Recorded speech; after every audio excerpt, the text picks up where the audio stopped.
Le Zohar de ce matin, Parashat Bamidbar, Ishal Diglo Berotot le Bet Avotam Yachanu Bet Israël. Chaque tribu avait son drapeau dans le désert. Chaque tribu avait son drapeau. Et chaque drapeau avait une couleur différente. 12 drapeaux, 12 couleurs différentes, 12 images différentes. Okay? Par exemple, Asher, c'était les oliviers.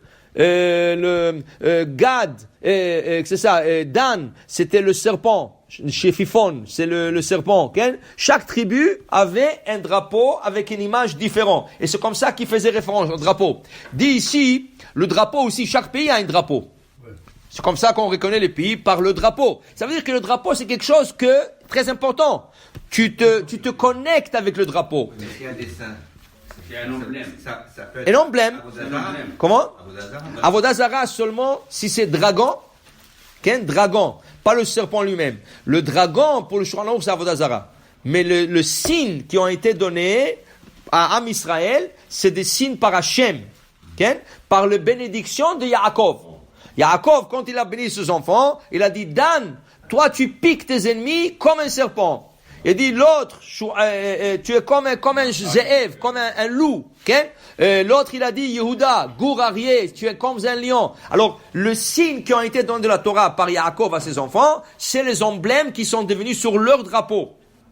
Qui vont porter sur leur drapeau. Alors, ça veut dire que le drapeau, c'est quelque chose de très important. On dit que les anges, quand ils sont descendus à Arsinaï, ils ont vu le drapeau. Ils étaient jaloux. Ils étaient jaloux. Ils ont dit, waouh, regarde, tu sais combien des anges ils n'ont pas de drapeau. Ils disent, Israël a des drapeaux. Ils étaient jaloux de ce drapeau. Okay? Ici, il dit le Zohar, chacun, il a son drapeau. Quel est le drapeau de la personne, personnellement? Okay? Il dit deux choses. D'abord, étude de Torah. Quand tu étudies la Torah, regarde, il dit Rabbi Azar, fils de Rabbi Shimon Bar Yochai, il dit, tu sais, quand tu étudies la Torah, du coup, Akadosh Baruch Hu, avec tous les anges en haut, Akadosh Baruch Hu dit, sheket. Écoutez, qu'est-ce qu'il est en train de dire celui-là? Okay? Écoutez. Imagine-toi, Akadosh Baruch Hu t'écoute. Et tout la pamalia de malade t'écoute en train d'étudier la Torah. Alors ça, c'est extraordinaire. C'est un drapeau pour toi. C'est comme si tu es distingué. Il y a 14 millions de juifs dans le monde, et toi, tu étudies Akadosh Baruch Hu. Ashmi'ini et colère. Fais-moi écouter ta voix, je vais t'entendre. Okay? Une. Deux. Il dit ici, Tahazé, viens voir. Barnash, une personne qui fait une mitzvah comme un Kodesh Baruch Hu, cette mitzvah crée un ange. Chaque mitzvah que tu fais crée un ange. Cet ange-là, il vient chez Akadosh Baruch Hu, tout de suite, il monte. Tu as fini la mitzvah, l'ange il monte. Il dit, qui tu es? Il dit, moi, j'étais créé par Ploni. Ce monsieur tel et tel, fils de tel, m'a créé. Okay? Waouh! Il dit, il t'a créé, kol hakavod. Okay? Il dit, cet ange-là, il devient maintenant un avocat. Il devient ton avocat. Okay? Dans le ciel, tu as un avocat maintenant. Okay? Dis le Hafetz Chaim, alav shalom, tu as intérêt de faire le mitzvot comme il faut. Pourquoi? L'ange va être créé selon ton investissement dans la mitzvah. Si tu as fait la mitzvah comme ça, en passant, tu vas voir un ange, mais un petit. Okay? Si tu as fait une mitzvah avec beaucoup de ferveur, il va être géant. Okay? Si tu l'as fait à moitié la mitzvah, l'ange va être handicap. Il va lui manquer un pied ou une main. Maintenant, il dit, regarde, c'est quoi tu vas me dire, c'est pas grave. Un ange, c'est un ange, oui. Non, c'est grave. Et ça fait une différence. Pourquoi, dit le Hafetz Chaim? Quand cet ange-là, il vient faire l'avocatie pour toi, il doit se mettre devant les autres anges où tu as fait la avérote. Quand tu fais une avéra, tu crées des anges aussi. Plus que tu fais la avéra avec goût, avec ferveur, avec plaisir, plus que l'ange du mal, il est grand. Maintenant, ce ange de mal, il vient t'accuser. Mais de l'autre côté, tu as l'ange de mitzvot. Il dit, si tu as créé un petit ange, comment tu veux que le petit se défend devant le grand? Okay?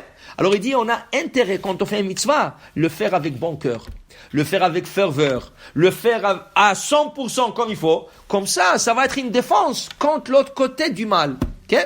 Alors il dit ici, le Zohar, ce matin, il dit, Ashrem Israël, heureux sont Israël, heureux sont les hommes, okay, qui sont en train de créer des anges par leurs actions. Okay? Maintenant, qu'est-ce qui arrive? Regardez, qu'est-ce qui arrive extraordinaire. Il te dit, tu as créé un ange noir, un ange qui est pas bon. Le jour que tu fais tchouva, tu prends cet ange et tu le retournes ton avocat. Il change. Il change.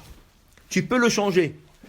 tu le prends cet ange et tu fais un mitzvah, tu fais tchouva. Quelqu'un a mangé un non kosher. Il a mangé, il a créé les pauvres, il a créé. Du coup, il dit, moi, je vais manger maintenant kasher 100%, glad kosher, halav Israël, tout ce que tu veux, Bet Yosef, tout ce que tu veux. Tout le mal qu'il a fait, tous ces anges qu'il a fait, maintenant, tu es en train de le retourner en ange de défense. Okay? Alors, c'est extraordinaire. Alors, peut-être tu as fait des grands anges, forts, noirs, mais ceux-là, ils vont devenir de grands blancs pour te défendre. Pour dire blanc. Mais Grand, c'est ça? La même taille, il reste la même taille, sûrement il tourne pour le bien.